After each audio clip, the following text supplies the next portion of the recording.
कारवारसून गोंयाक बेडकांची तस्करी जावपी एक प्रकरण आयज सकाळी उघडकीस येयल्लें आसा। कारवार हांगासरल्या कोडीबाग हांगासर कारवारसून गोव्याक वचपी एका खाजगी बशींतल्यान तब्बल 42 बेडूक हे कारवारच्या अरण्य विभागान जप्त केले आसा।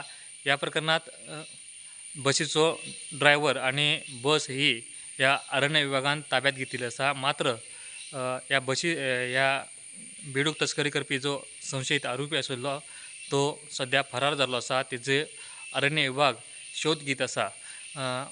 कारवाराच्या ज्या जंगल एरियेतले जे बेडूक आसा ते बेडूक जमा करून ते गोव्यातल्या हॉटेलांका विकपाचो हो एक प्रयत्न आसलो। तेजी म्हायती कारवारच्या अरण्य विभागाक मेळिल्ली, त्यानुसार ही कारवाई आज सकाळी केल्ली आसा। प्रुडंटा खातीर Pramod पोंडे। Subscribe Prudent social media channel and press bell icon for latest notifications.